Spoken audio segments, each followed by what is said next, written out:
सभी को मेरा सादर नमस्कार। एक बार फिर आज मैं अपने साथी श्री रविंद्र सिंह जी और हमारे लैब के प्रभारी श्री श्यामदेव जी के साथ अपने कृषि शोध फार्म पर मौजूद हूँ। आज मैं आपको दिखाना चाहता हूँ कि ये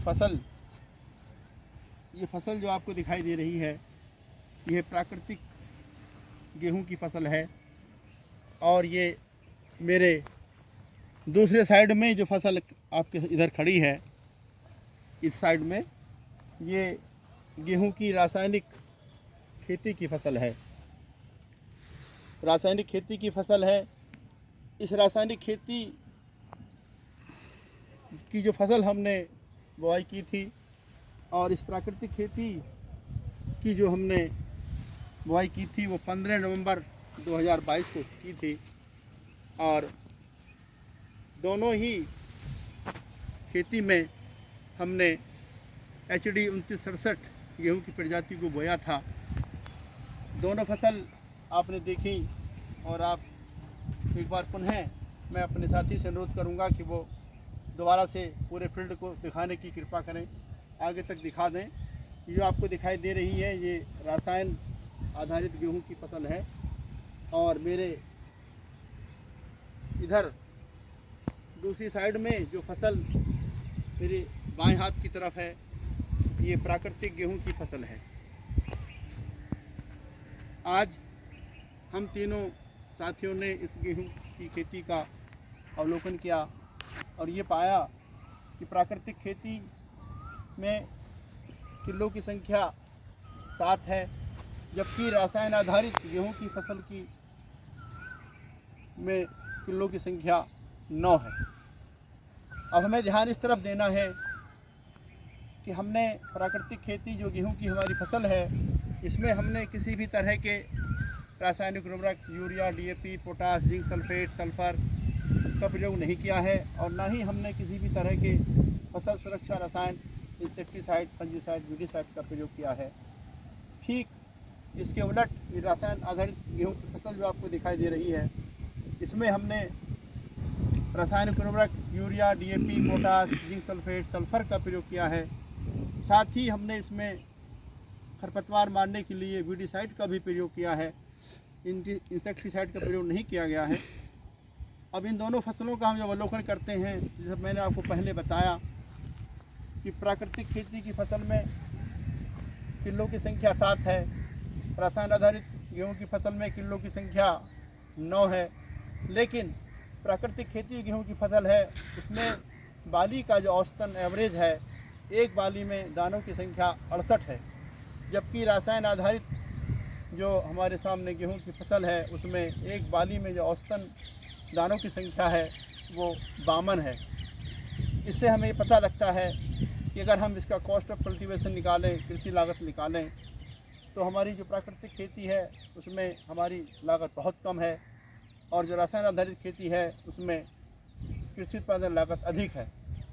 हम इस नतीजे पर पहुंचते हैं कि हमारी प्राकृतिक खेती की फसल और ये रासायन आधारित खेती की फसल लगभग देखने में एक समान लग रही है और उम्मीद है कि दोनों फसलों में पैदावार भी एक समान ही होगी।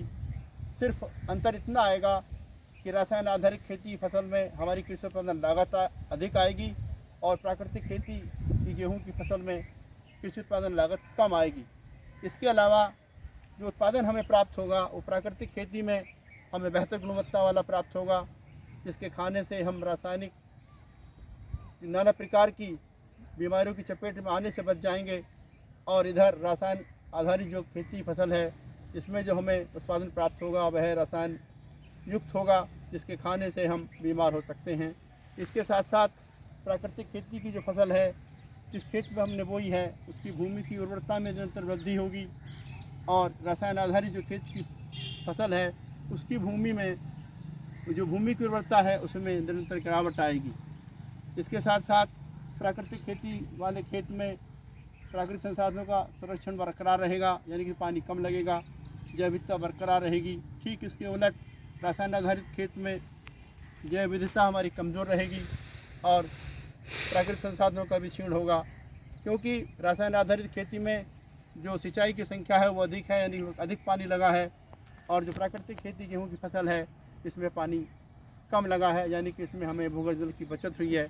इसलिए हम ये कह सकते हैं कि रासायन आधारित गेहूं की फसल के मुकाबले प्राकृतिक खेती की जो गेहूं की फसल है वो इस वक्त मौके पे हम लोगों ने जो अवलोकन किया है वो बेहतर है जी। जैसा कि सर आपने कहा कि सिंचाइयों की संख्या कम है, तो आप थोड़ा किसानों के लिए और खुलकर बताने का प्रयास करें कि रासायनिक युक्त गेहूं की फसल में कितनी सिंचाइयों का प्रयोग किया गया है और जैविक खेती में कितनी सिंचाइयों का प्रयोग किया गया, ताकि किसान भली भांति समझ सके कि कितना अंतर आता है हमारी इस सिंचाई में। जो हम प्राकृतिक खेती करते हैं उसमें सिंचाई की संख्या कम लगती है और हमने इसमें करीब करीब 3 सिंचाइयों की संख्या हमारी आई है। और ये जो रासायन आधारित गेहूं की फसल है इसमें सिंचाई की संख्या लगभग 6 है, लगभग दूनी है। इसलिए हमें इसमें पानी की बचत हुई है, यानी कि हमारा भूगर्भ जल बचा है। इसके अलावा मैं आपको एक डिफरेंस और बताना चाहूँगा कि जब हम इसमें रसायनों का प्रयोग करेंगे और इसमें नहीं करेंगे तो जो रासायन आधारित कृषक खेती है उसमें हमारे सूक्ष्म जीवों की संख्या कम होती जाएगी, भूमि की उर्वरता हमारी गिरती चली जाएगी। और जो प्राकृतिक खेती का जो खेत है उसमें सूक्ष्म जीवों की संख्या निरंतर बढ़ती चली जाएगी, यानी कि ह्यूमस की मात्रा बढ़ेगी और जीवांश कार्बन की मात्रा बढ़ती चली जाएगी। कुल मिलाकर हम ये कह सकते हैं कि प्राकृतिक खेती में हमें कृषि उत्पादन लागत कम आती है, हमारी भूमि की उर्वरता बढ़ती है, जैव विविधता बरकरार रहती है, प्राकृतिक संसाधन क्षीण होने से बच जाते हैं, जो हमें उत्पादन मिलता है गुणवत्तापूर्वक होता है, हमारा भोजन हवा पानी वो प्रदूषित होने से बच जाता है। इसलिए हम ये कह सकते हैं कि हमें रासायन आधारित खेती के मुकाबले प्राकृतिक खेती करने की तरफ ध्यान देना चाहिए। इस वीडियो को सुनने के लिए आप सभी का बहुत बहुत धन्यवाद।